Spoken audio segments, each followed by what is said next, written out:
Hello, good day. I am Jude Renzo Senya from grade 12 St. Stephen the First, and I am a Roman Catholic, a Christian, and I am also living with a Christian family.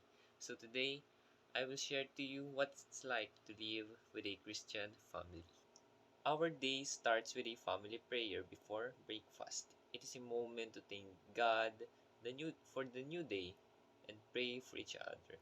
It sets a positive tone for everything ahead. In the name of the Father, the Son, the Holy Spirit. Amen. Bless us, O Lord, in this thy gifts for which we are about to receive from thy bounty. Through Christ our Lord. Amen. In the name of the Father, the Son, and the Holy Spirit. Amen. And ito rin yung time upang magkausap-usap kami, makapagkwentuhan sa isa't isa, magkamustahan, kung kamusta na ba ang isa't isa and how their days went.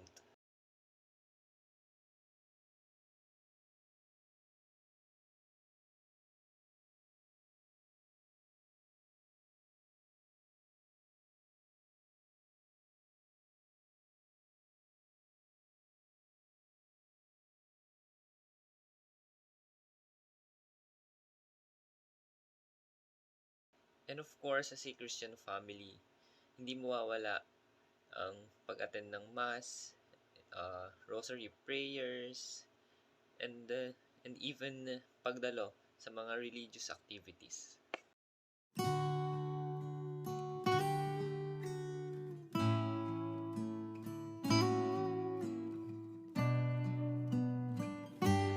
Our family also love to celebrate any celebrations or traditions which hold a special place in our family.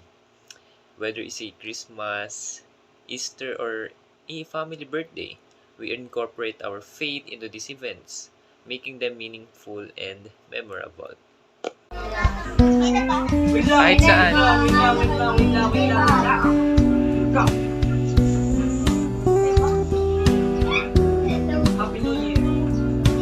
Blow your candle. Yay! Happy birthday!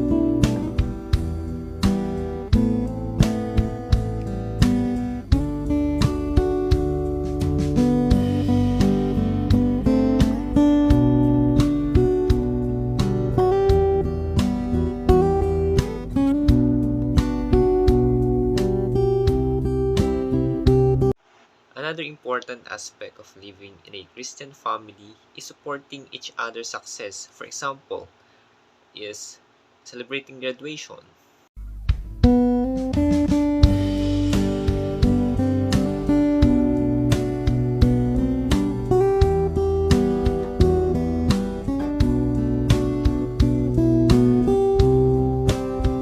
And of course, hindi rin mawawala ang aming family bonding. Flippy on the beat.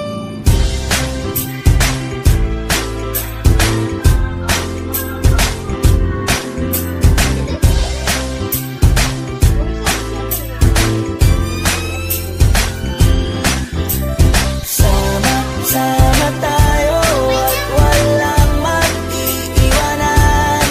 Kung may problema, tayo lang. Di naman ang magtutulungan. Di pwedeng may maiiwan. Lahat kasama pag may kasiyahan. Kaya't sama tayo na parang magkabarkada lang. Simula pa nung pag ako may problema, alam ko may matatakbuhan. Sa sandalang walang iwanan. Kahit anong sabihin nyo, mga kapatid ko to, kasama ko to sa hirap ko, ginawa magunang man ang mundo. Tsaka iba talaga saya ng iyong dala. Pag tayo ay sama-sama na, hindi ko nakakalimutan mo ang lahat ng problema mong dala. Basta ganun na nga, pag tayo'y kumpleto na, mas masaya, diba? Gusto ko kasama kayo sa kulitan, sarap walang iwanan. At kahit na minsan nagkakaroon man tayo ng hindi pagkakaunawaan, tampuhan at galit, awayan, pag